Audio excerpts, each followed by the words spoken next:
What is the epistemology of Pan-African thought? How is it that those who are concerned with Pan-African thinking know what they know and improve upon what they know?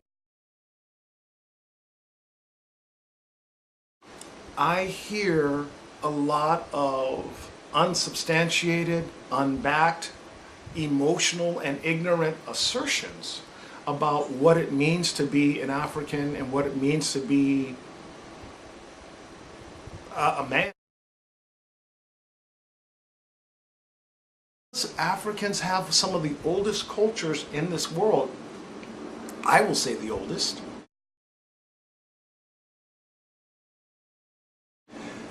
Then sexual diversity shouldn't be something that would trip a person up, trip a culture up, and end family relationships. I believe that this homophobia rests on a three-legged stool that is not of the creations of African people. And there's three parts to it. One, a creator God made you to be straight. Two, African culture rejects it. And three, there are no gay Africans until Europeans invaded Africa. That is so wrong for so many easy reasons. Number one, right now there's Africans in Africa right now that are talking about the pre-colonial history of African same-gender loving people. They are the ones saying that before Europeans colonized, there was gay kings, there's legends of things, and the funny thing is about that is they didn't praise the people for being gay, they didn't vilify or pathologize, it was just a part of their being.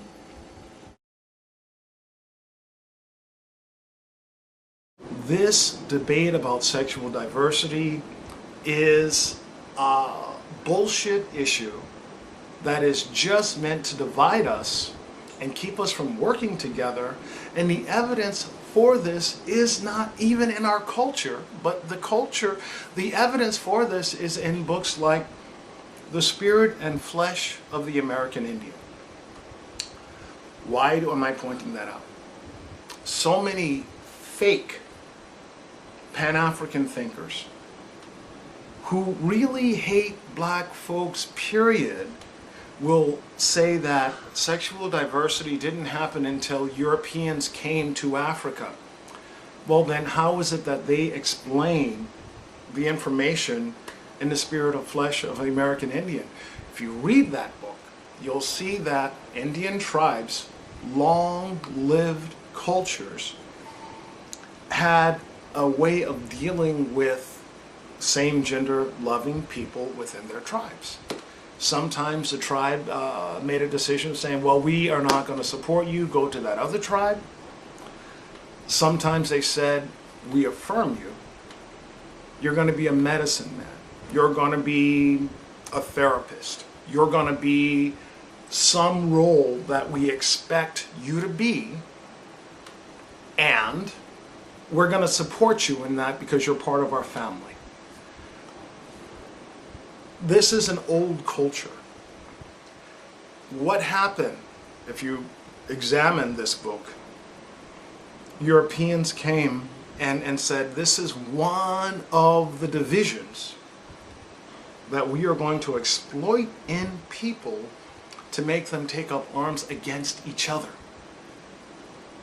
And so when they were attacking the American Indians, so-called American Indians on this, they were armed tribes that had a more violent and angry feeling towards same-gender loving people, and say, go and kill those people. And after they killed those people, the tribes that had killed their own people were then killed off themselves with arms that they never got from Europeans. We should recognize the pattern of how they divide and conquer.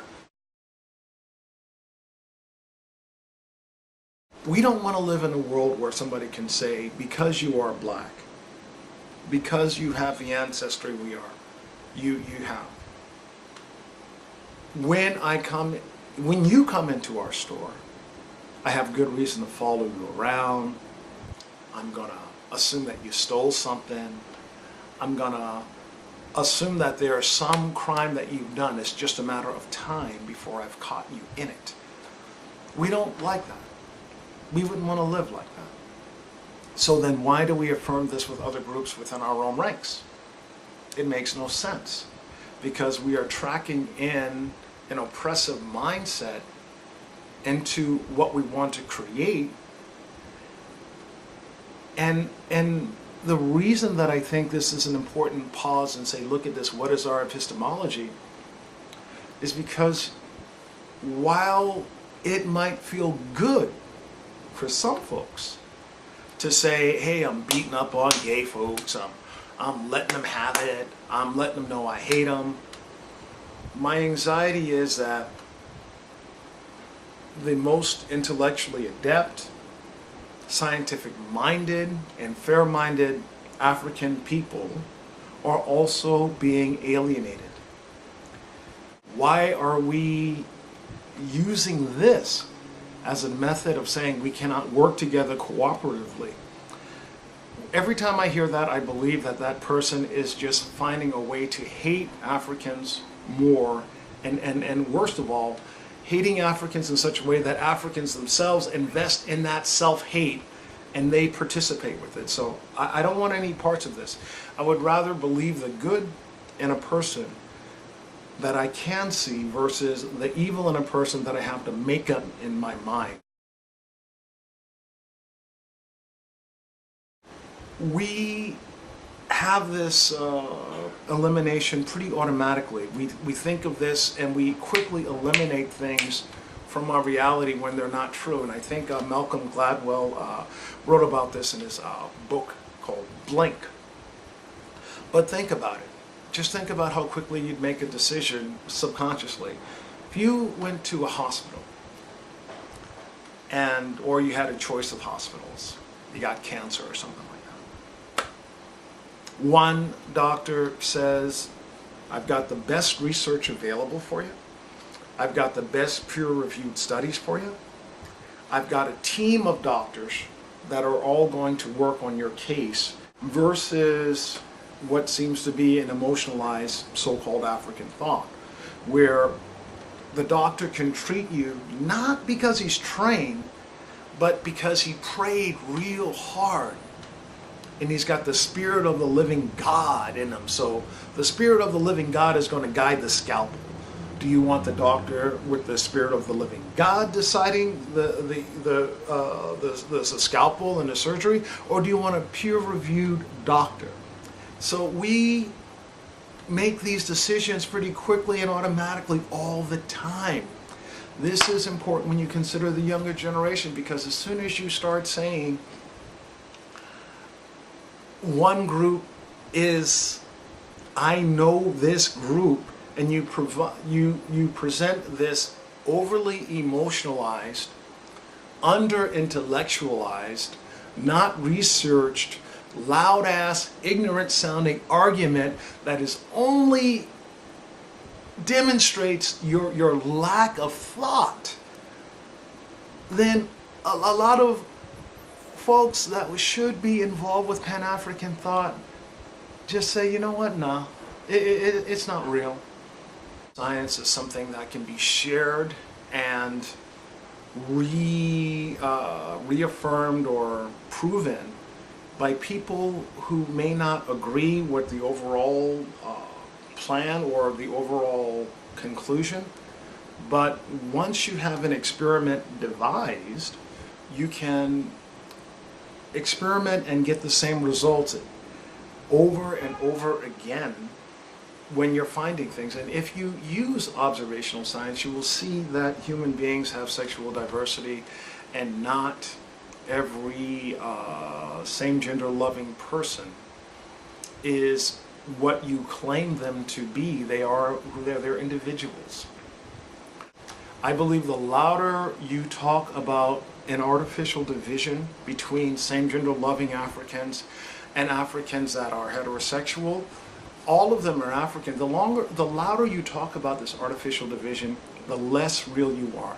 I think the biggest fakers, the most hateful black people, are those black people who claim that hating black people is somehow a solution for black people.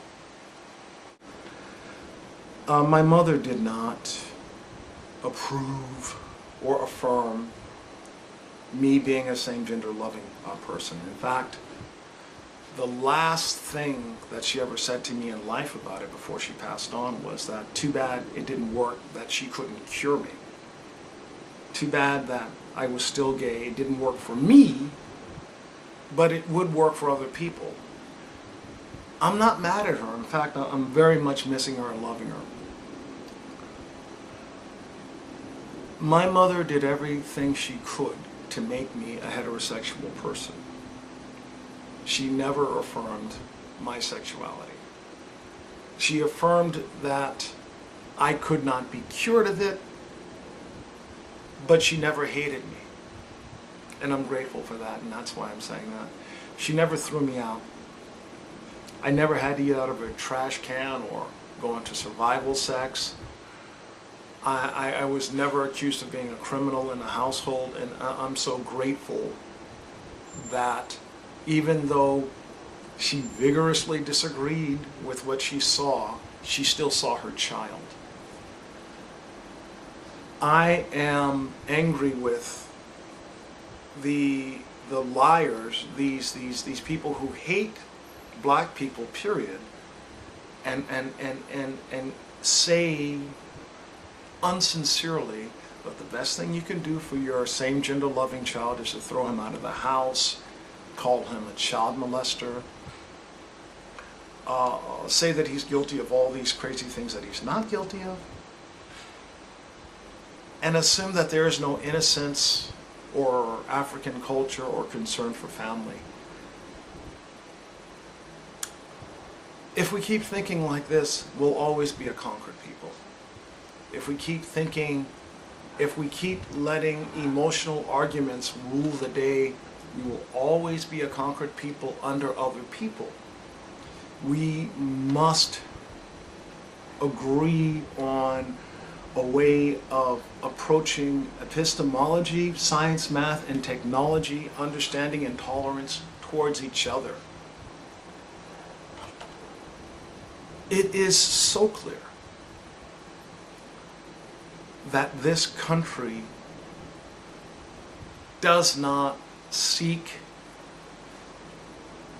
equality or the idea that Africans in this country will ever be true citizens. There's one thing that I observed, and I'm confident I'm not the only person. At the same time, Mitch McConnell was denying Barack Obama his ability to present to them a person for the Supreme Court. There was another racist European denying young men like Trayvon Martin their ability to walk about the street and go unharassed. Whether we are in high society or low society or average society, our well-being is predicated on how well a European person will esteem us. And this is wrong. This is a huge problem. In Trayvon Martin's case, it was George Zimmerman. In Barack Obama's case, it was Mitch McConnell. Both times what we had is Europeans or European-minded people saying that I will deny you a right. And they didn't give a damn about what else was going on with that person. It was the visual, it was the upsetness that they have in seeing people who don't look like them doing things that they do. This is crazy, but if we do not confront this directly, I am confident, without being angry, I am confident that their plan is to return the Africans in this country back to slavery in a more profound way than we are already slaves. if you're a thinker and you know this, you know that the reason that we have such a large prison population is because this has been the evolution of the slave trade. They want to take the gloves off and put us generally in a situation where we are slaves, period, slaves by presumption. And this is what we're fighting about. And I don't believe that people saying that I was fighting, holding it down, making sure everybody's going to be straight, that is just too stupid. That seriously is too stupid. I don't believe these black people who talk about the idea that you can turn a guy to a same gender loving guy by putting the right kind of music on, the right kind of this on, and giving all this. Why does that not work to make a person heterosexual? There's all these clever ways that you can like make a person who's supposedly straight gay, but why don't these clever ways work to turn a person who is a homosexual into a heterosexual? So I'm suspecting this is bullshit. I'm suspecting that there may be fundings from churches and things like that, and if you look at some documentaries, I'll try to link them below, where white folks come in and give politics or give money to politicians, and they divide us up over nonsense. This is something that's happening in America now with Fake 45. This is something that's happening in Ghana with the Kill the Gays bill. And this is an object lesson that I think is available to Pan-African thought that, unfortunately, it's a silly subject, but what is the epistemology? How is it that Pan-Africans or Africans find or flesh out reality? Is it all by revelation? Is it all by sun god? Or are we going to take the distinction of science, math, technology, and observational science? I plead to anybody who's interested in Pan-African thought that observational science is superior to revelation. Investigation is superior to revelation. And if you hang Pan-African thought on personal revelation, something that happened in the past, well, then Pan-African thought will be always a backwards looking and limited thought process that we cannot afford. It's not worth it.